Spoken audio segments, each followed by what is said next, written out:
Support for Steppin Out comes in part from the Kristovich family in honor of Mary Lou and Bill Kristovich.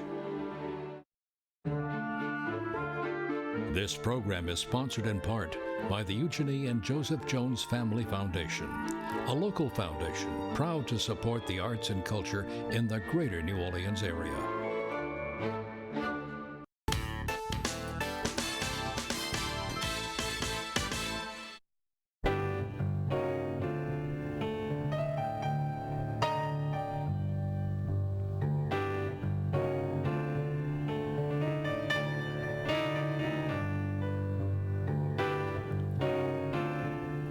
Good evening, I'm Peggy Scott Laborde, and welcome to Steppin Out, spotlighting the New Orleans area's arts and entertainment scenes. Seated at our table tonight, Mark Cave from the Historic New Orleans Collection, here to tell us all about the new exhibit, Crescent City Sport. Welcome back, Mark. Hi, thanks for having me. Good to see you. Very great to see you. Poppy Tucker, she's back, host of the radio program Louisiana Eats, airing twice weekly on WWNO. Good to see you. Hi, hello.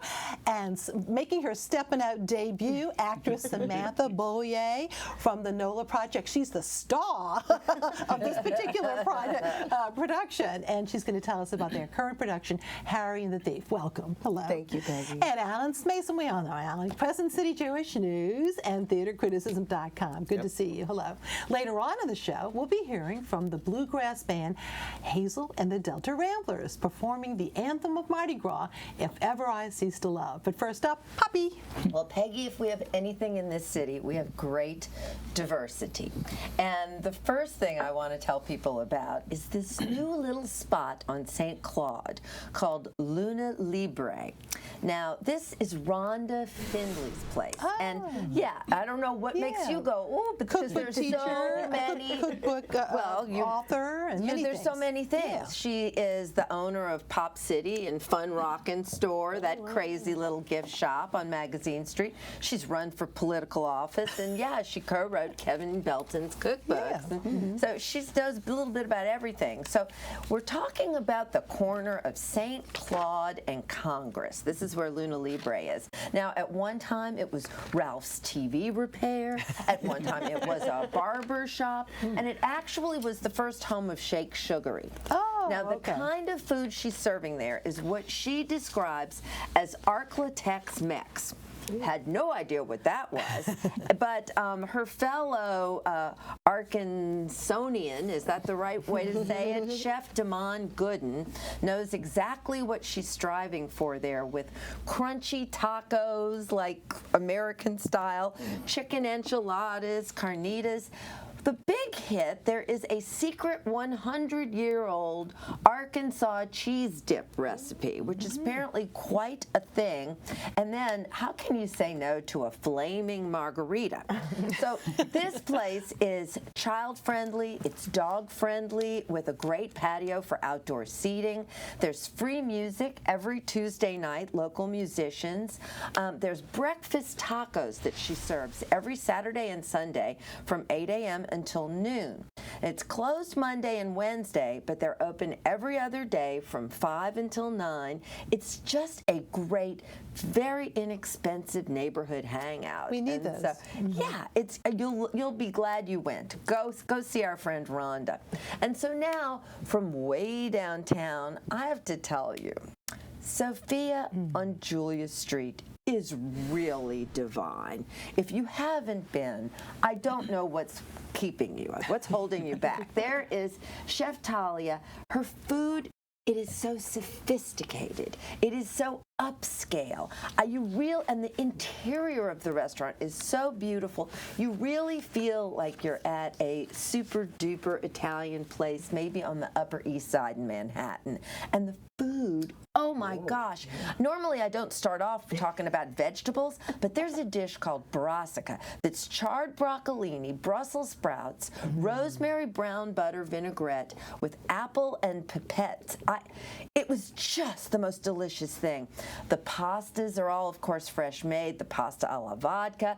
They also have house-made fresh ricotta. And so her ricotta gnocchi are just off the hook. The pizzas, The pizza oven itself is like a piece of art in the dining room. It's gorgeous. And the Signore Bianco with stracciatella, grana padano, creamed leeks, red onion, green olives, Fresno chilies, and fennel pollen. So beautiful. Blue crab risotto. I mean, really, if you haven't gone yet. It's a comfortable place, too. It's just, it's not too loud. Yeah. It's fabulous. I love it. Then, something else we all love. 43 years of Chef's Charity for Children. Yes. Coming Monday, January the 27th. There's a dozen chefs cooking, demonstrating, handing out their recipes for everyone, including Nina Compton. She's representing for Leah Chase, who used to, for the longest time, was the only woman. Emerald, Andrea Apuzzo, Duke the fourth, the grandson will be there representing for his grandmother. The Wong brothers, and of course Gianfredo Fracaro. He's an institution. Tickets are just $75. And if you've never been, it's such a fun event. Yes. And then talk about a fun event. You know, they're having these dinners at Kitchen in the Garden in City Park's Botanical Garden, these special dinners now that they've got this garden. The Birds and Bourbon Hunters Dinner is not to be missed. It's on Tuesday, January the 28th. Talk about testosterone. It's Aaron Burgow of Patois and Crescent City Barbecue, Eric Cook of Gree, Nathan Richard of DTB. It's a 4-course wild game feast for $95. It's going to be a once-in-a-lifetime dinner. And what Don't a great miss it. setting, too. Oh, I went to one of the early dinners there. It's a beautiful time. And it benefits the Botanical Garden, so it's all good all the way around. All right, Poppy, thank you. And Peg. Mark, Crescent City Sport, and many sports, not just one, in this new exhibit. Huh? No, our new exhibit, Crescent City Sport, Stories of Courage and Change. We tell 20 stories from the Civil War to the present, documenting the sport's history in New Orleans. And we begin with rowing clubs. In the decades after the Civil War, rowing was one of the most popular sports. And they even had built a grandstand on West End that could seat almost 5,000 people to watch these rowing regattas. And then we talk about the founding of the New Orleans Lawn and Tennis Club. It's the oldest lawn and tennis club in the country. We tell the story of John L. Sullivan and his championship boxing matches here in town. All kinds of coups, especially the Lombardi Trophy. We need to point that out. And that is something. How did you pull that one off? Well, the Saints were very kind to us. Wow. Gail and Tom Benson Foundation gave us money to do the exhibition, and they lent us this trophy. Whoa. The generous. I know, yeah, I know. And one of the final chapter is the story of the post-Katrina Saints and how important they were in rallying the community after Katrina, culminating in the Super Bowl win. Now, you tell you wear many hats at the Historic New Orleans Collection. How long have you been there now? I've been over 25 years now, so a long time. But you also are the oral historian, so you've interviewed a lot of people. So does that figure prominently in this too? Yeah, I started interviewing right after Katrina, and we did about 500 interviews with first responders. And I interviewed Dave Dixon in 2009, and he was a wonderful person. And so he donated his papers to us after the interview, and I got to interview John Meekum Jr., the first owner of the Saints, and Tom Benson. And so this was a result of the material that we acquired through those interviews. Now, how long does it take? God bless you. How long does it take to work on something like this? It took me a couple years, really? But that was after gathering all this material for 10 years before. Look at this. This is very special. Oh, that's not many people realize that he sponsored the team. Yeah, that's Louis Armstrong's Secret Nine, and it was a Negro League baseball team. And they were kind of made fun of. They had the best uniforms because Armstrong funded them. He was so dapper. Yeah, but they weren't very good among the Negro League. Panzeretta was buried in the infield at the fairgrounds. We have these incredible Mendez glass plate negatives, and this is a tragic. John Tibble Mendez, we're referring to, who's such a gem. For horse racing, I wanted to focus on the horses because they're the athletes of the sport, and it's just a tragic tale of them buried in the infield.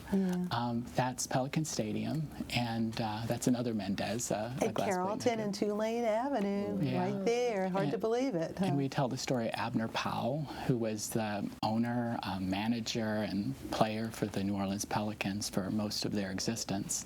And that's New Orleans Pride, which was a first women's basketball team here in New Orleans. So all kinds of wonderful tidbits. Yeah. So it's a really fun exhibit. And how long is it up for? Till March 8th. Now let's explain where it is located, because there are many campuses with the collection. It's at our new exhibitions facility at 520 Royal Street, and it's a beautiful new building. Great. Is there a catalog with it too? Yeah, there's a brochure. A brochure. Okay. Very good. Mark, we're so glad you're here. Thanks for having me. Keep up the great work, too. Absolutely. New Orleans Magazine's quiz queen, Julia Street, has a question for us. Last time, Donald Jackson gave us the names of 2 marches that are the ones that are most commonly heard at local Carnival Society balls. The answers: the Grand March from Verdi's opera Aida, and If Ever I Cease to Love, the 19th century tune from a popular musical. We'll hear a rendition of that last song in just a few minutes. Anticipating next week's opening at the new Dixie Brewery, New Orleans Magazine's quiz queen has 2 questions for us. On what avenue was the original Dixie Brewery located, and what other major brewery was nearby? Email your answers to steppinout@wyes.org. Our prizes: a year subscription to Louisiana Life magazine. And we have an apron with the message "Love is Bacon" from our friends at wearablevegetables.com. We also have a pair of complimentary French Quarter walking tour tickets, courtesy of the Friends of the Cabildo. Go to friendsofthecabildo.org for more info. You can go to wyes.org/steppinout for our online calendar, including the New Orleans Friends of Music's performance by renowned pianist Stephen Ho. That's Tuesday, January 28th at Tulane University's Dixon Hall. The concert will begin at 7:30. Visit friendsofmusic.org to learn more about that and to purchase tickets. You can also link to our WYES YouTube channel to see our program. New Orleans bluegrass band Hazel and the Delta Ramblers have long been a part of the city's music scene. Their wide repertoire includes their own rendition of a song heard during Mardi Gras season, If Ever I Cease to Love. Let's hear a bit of history and the song itself from Hazel Schluter and her Delta Ramblers. When you think of old-timey bluegrass, and especially in New Orleans, Hazel and the Delta Ramblers. Now, Hazel's name, Hazel Schluter that is, may seem familiar because she has been doing a radio show with that kind of music, that focus, on Sunday mornings at 10 o'clock on WWOZ. Congratulations. Thank you, Peggy. Now, how long have y'all been playing? Well, 45 years. Wow, so she's been busy.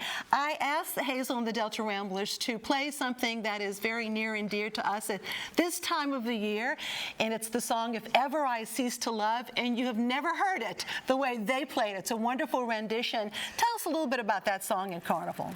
Well, it's a show tune, and it was performed by a British actress, Lydia Thompson, and she performed this song in the play Bluebeard, which is strange enough as it is, and then she came to New Orleans to perform, and she was followed by the Duke Alexis, who was taken with her, and this song that she sang, which is her hit. So the Rex Parade in 1872 used this song as a theme for their parade, and it stuck with them all along. Well, we love that. Of course, the Grand Duke Alexis, royalty meeting royalty, and we're going to feel pretty special because we get to hear If Ever I Cease to Love, and it's a kind of it's an elegant and sort of silly little ditty, and we get to listen to it too. Thank you so much, and now let's meet our members of the band.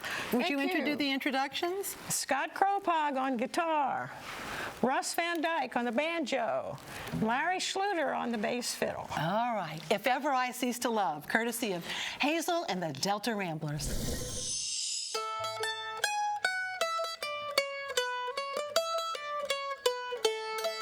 In a house, in a square, in a quadrant, in a street, in a lane, in a road. Turn to the left on the right hand, there you find my true love's abode. I go there a-courting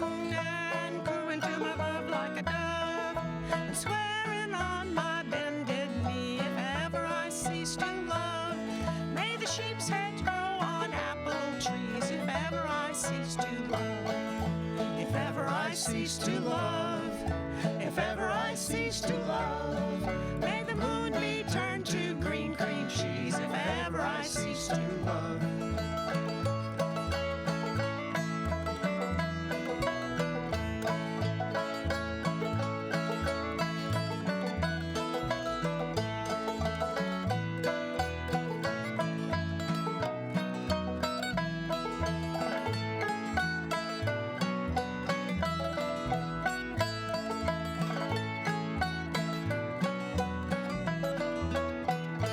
She can sing, she can play on the piano, she can jump, she can dance, she can run. She's a wonderful girlie, and she's all of it rolled into one. I do adore her, she is an angel sent from above. May the fish get legs and the cows lay eggs. If ever I cease to love, may the dogs all wag their tails in front. If ever I cease to love, if ever I cease to love, if ever I cease to love, may the moon be turned to green cream cheese. If ever I cease to love, if ever I cease to love, if ever I cease to love, may the moon be turned to green cream cheese. If ever I cease to love.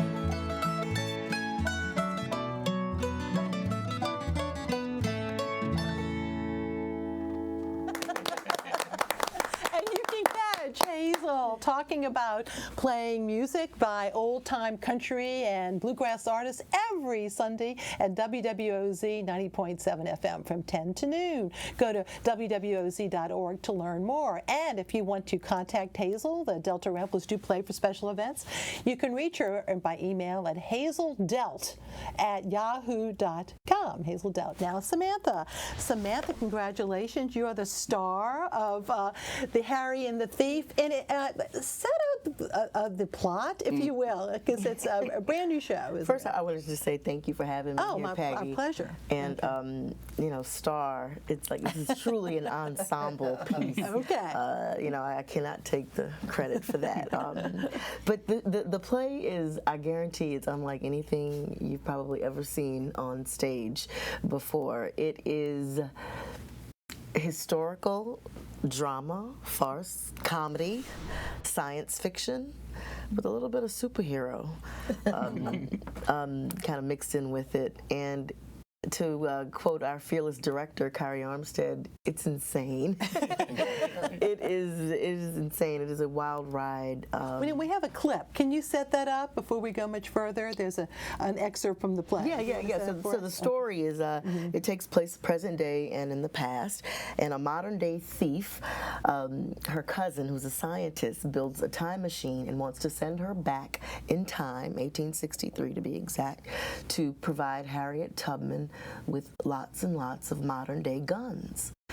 To fight for the equalization of the people. In the South.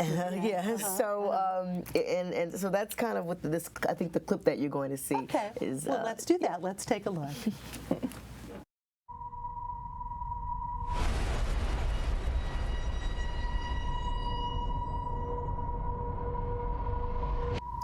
Jeremy, Mimi, what's up with you? I'm glad you asked. I built a time machine. What? I built a time machine. My plan is to send someone back in time, 1863 exactly, to send a cache of arms to Harriet Tubman. And what is Miss Tubman gonna do with said guns? She will use them to defeat the South and establish a free black republic with Moi's emperor. Are you in?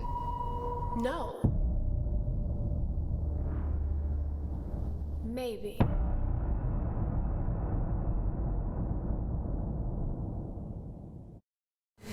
And Samantha, who are the actors that we just saw Those in were the clip? lovely and talented. Tiara Coleman as the thief, and Michael Pep as Jeremy. Oh, the mad scientist. Very good. And we should say once again, Harry and the Thief plays through January 26th at the Contemporary Arts Center on Camp Street. Visit cacno.org to learn more.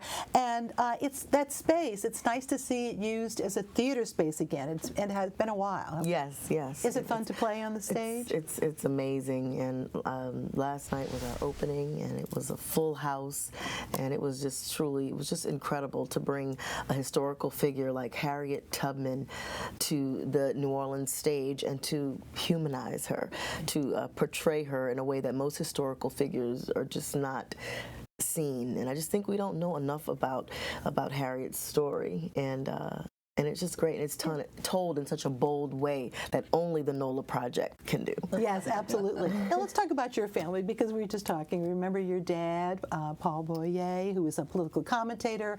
He taught at Xavier, and then you were telling us St. Aug. Yeah, and you told us your sister is actually working in Los Angeles. She's a writer, for Fox Television. Yeah, so the gene pool. Yep. Yeah, we are a family of storytellers. Very good.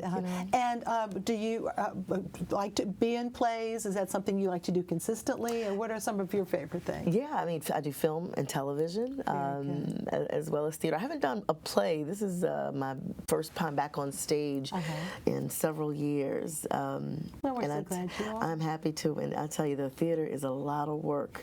And every time I do a play, I'm like, this is the last play, like Harry. It's my last mission. But then it's like, then you get a piece of work like Harry and the Thief, and you just have to do it. We're glad you changed your mind. Yes, Thanks for being wonderful, and the CAC is a wonderful space. It is. And to Alan. Well, I have to move over, but the lady who wrote that, Sigrid Gilmer, didn't she have something to do with Claus as well? I heard that. I think she was a writer with Claus, and that's been filmed down here at one point. Yeah.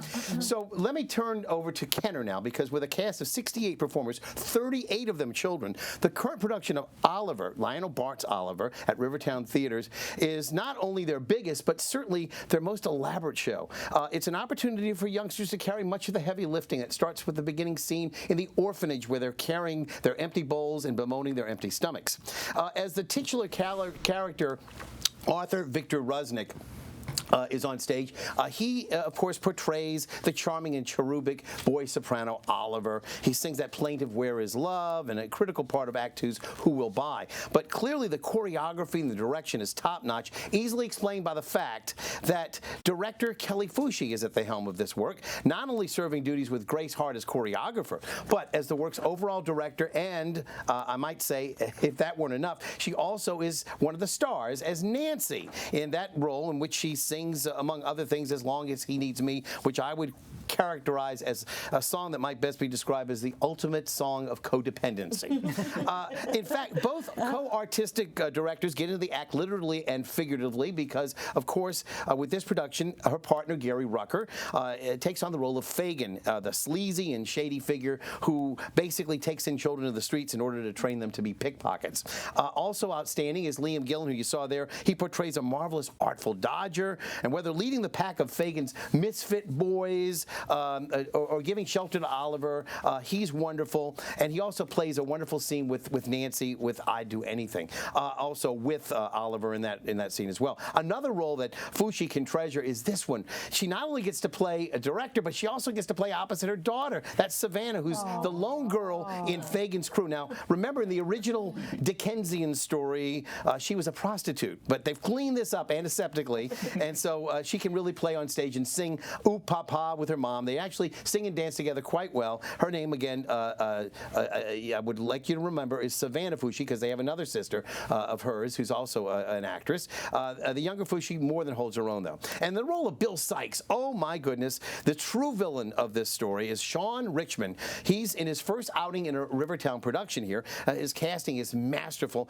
He really takes on the whole persona and does an incredible story in "My Name," that song. The show really has massive scene changes. I got to tell you, though, So the opening scene all the way to the end, from London streets to the marketplace, all handled wonderfully by Bill Walker. Scenic designer Shelby Mack obviously had her hand in it. Lionel Bart's music and lyrics stand the test of time. And again, with outstanding dancing and singing, this is the largest cast on the Rivertown stage, and really congratulations to the entire artistic team.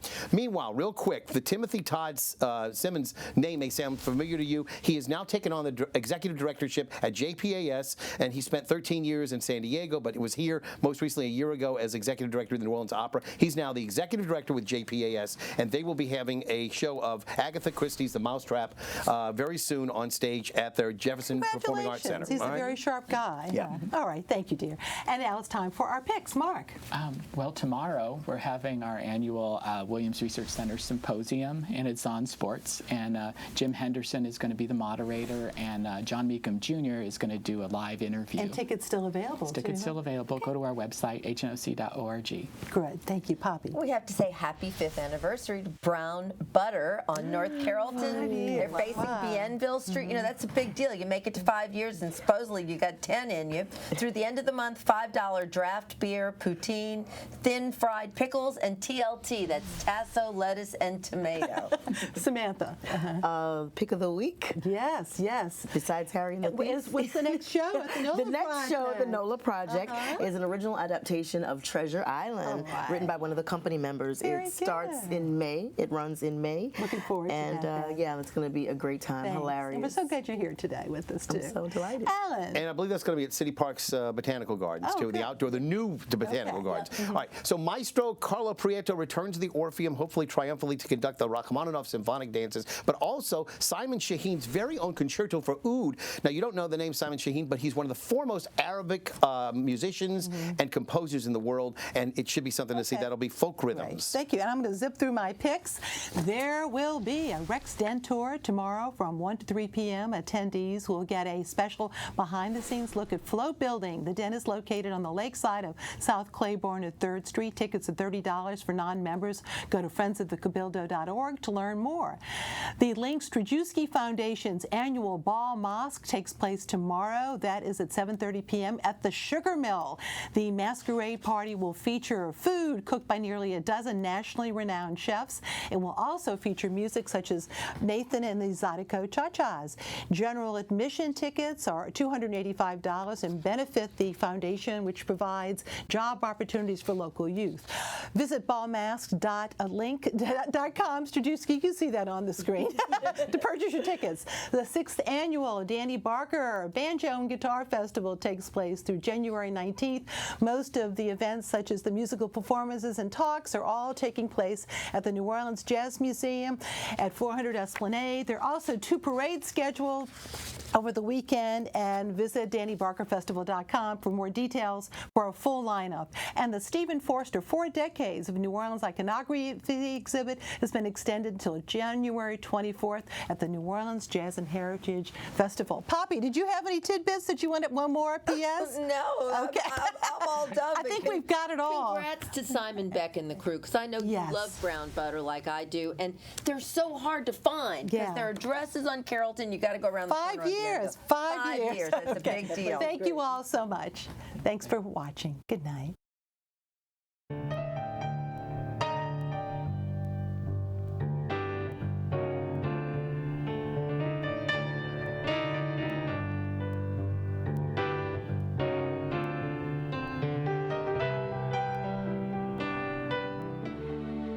Support for Steppin Out comes in part from the Kristovich family in honor of Mary Lou and Bill Kristovich. This program is sponsored in part by the Eugenie and Joseph Jones Family Foundation, a local foundation proud to support the arts and culture in the greater New Orleans area.